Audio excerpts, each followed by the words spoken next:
भगौड़े हीरा कारोबारी मेहुल चोकसी की गिरफ्तारी को लेकर आज बड़ी खबर सामने आई, जहां भारत की अपील पर बेल्जियम में ये गिरफ्तारी हुई है और पीएनबी घोटाले के मामले में हुई गिरफ्तारी। आपको बता दें, मेहुल चोकसी को भारत लाने की अब कोशिशें तेज हो गई हैं।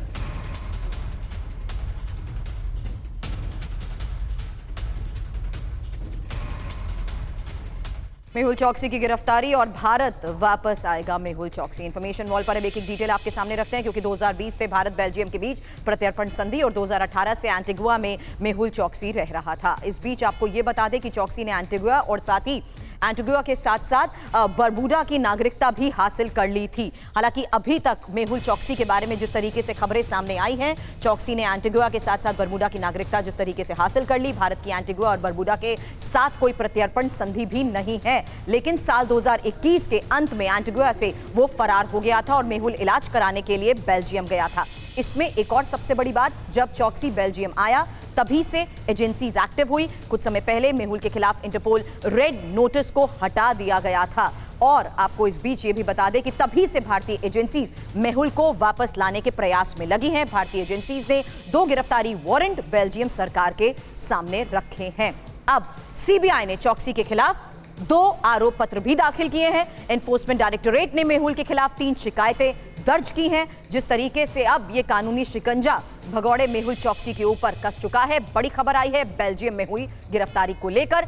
आखिर मेहुल को कैसे बेल्जियम से भारत लाया गया, भारत लाया जा सकता है, मेहुल को भारत लाने के क्या क्या आगे स्टेप्स हैं, इस बारे में एक एक इंफॉर्मेशन आपके सामने रख रहे हैं। क्योंकि मेहुल चोकसी की वापसी को देखते हुए क्या क्या संभव है, कैसे संभव है, ये इंफॉर्मेशन सीबीआई और एनफोर्समेंट डायरेक्टोरेट बेल्जियम सरकार से औपचारिक प्रत्यर्पण की अपील करेगी और चोकसी के खिलाफ दर्ज केसेस के सबूत के साथ साथ गैर जमानती वारंट भी दिखाना होगा। आपको बता दें, बेल्जियम की सरकार ये तय करेगी कि अपराध प्रत्यर्पण के योग्य है या नहीं और चोकसी को बेल्जियम की अदालत में भी पेश किया जाएगा, जहां प्रत्यर्पण पर सुनवाई होगी। हालांकि चोकसी के वकील कानूनी दावपेच का सहारा जरूर ले सकते हैं। बेल्जियम की अदालत के प्रत्यर्पण को मंजूरी देने के बाद बेल्जियम सरकार अंतिम फैसला लेगी, अंतिम निर्णय लेगी। बेल्जियम सरकार की हरी झंडी के बाद मेहुल का प्रत्यर्पण संभव हो पाएगा। अब मेहुल चोकसी के अलावा 3 और भगोड़े जिनकी तलाश लंबे समय से है, वही तस्वीर अब आपके सामने रखते हैं और नाम, क्योंकि ललित मोदी दोनों पासपोर्ट खारिज और आपको बता दें वनुआतु का पासपोर्ट रद्द हो चुका है, फिलहाल लंदन में मौजूद है। नीरव मोदी दूसरा चेहरा लंदन की जेल में बंद, प्रत्यर्पण की तैयारी को लेकर फिलहाल बड़ी खबरें हैं। वहीं तीसरा और महत्वपूर्ण नाम विजय माल्या का, जहां प्रत्यर्पण से घबराया, बैंकों से समझौते की बात भी कर रहा है और लंदन में भी मौजूद है। लेकिन मेहुल चोकसी और मेहुल चोकसी का प्रत्यर्पण कैसे संभव हो पाएगा, इस गिरफ्तारी के बाद आने वाले वक्त को देखते हुए क्या क्या संभावनाएं और क्या कोशिशें इस वक्त जितेंद्र की जा रही हैं?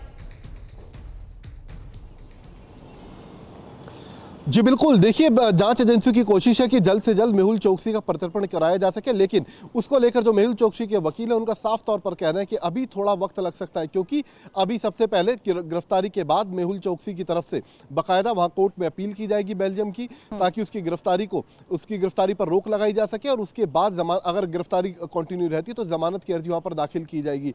तो कहा जा सकता है कि अभी थोड़ा वक्त लग सकता है, लेकिन इतना जरूर है कि लगातार जो भारतीय जांच एजेंसियां बेल्जियम की जांच एजेंसियों के संपर्क में है, ताकि जल्द से जल्द जो मेहुल चोकसी है उसका भारत के अंदर प्रत्यर्पण कराया जा सके। वो दरअसल 2 तरीके से हो सकता है, या तो फिर डिपोटेशन, एक तो डिपोटेशन, या फिर दूसरा जो तरीका है वो एक्स्ट्रेडिशन ट्रीटी के जरिए। डिपोटेशन की जहां तक बात है, उसमें जो हमारे सोर्सेज हमें बता रहे हैं कि उसमें थोड़ा पॉसिबिलिटी है, क्योंकि उसमें यह तय करना होगा बेल्जियम की सरकार को कि आखिरकार मेहुल चोकसी की सबसे ज्यादा जरूरत किसको है, क्या एंटीगुआ सरकार को या फिर भारत सरकार को। क्योंकि भारत में जो मेहुल चोकसी है वो तकरीबन 25,000 करोड़ रुपए का घोटाला करके फरार हो चुका है। तो ऐसे में भारत का जो दावा है वो बेहद मजबूत रहेगा और जो एक्स्ट्रेडिशन ट्रीटी है उसके जरिए, जो दूसरा ऑप्शन है उसके जरिए थोड़ा वक्त जरूर लग सकता है। जी चलिए, नजर बनाए रखें, आगे भी आपसे इस बारे में इंफॉर्मेशन लेंगे। जितेंद्र, शुक्रिया पूरी जानकारी के लिए आपका।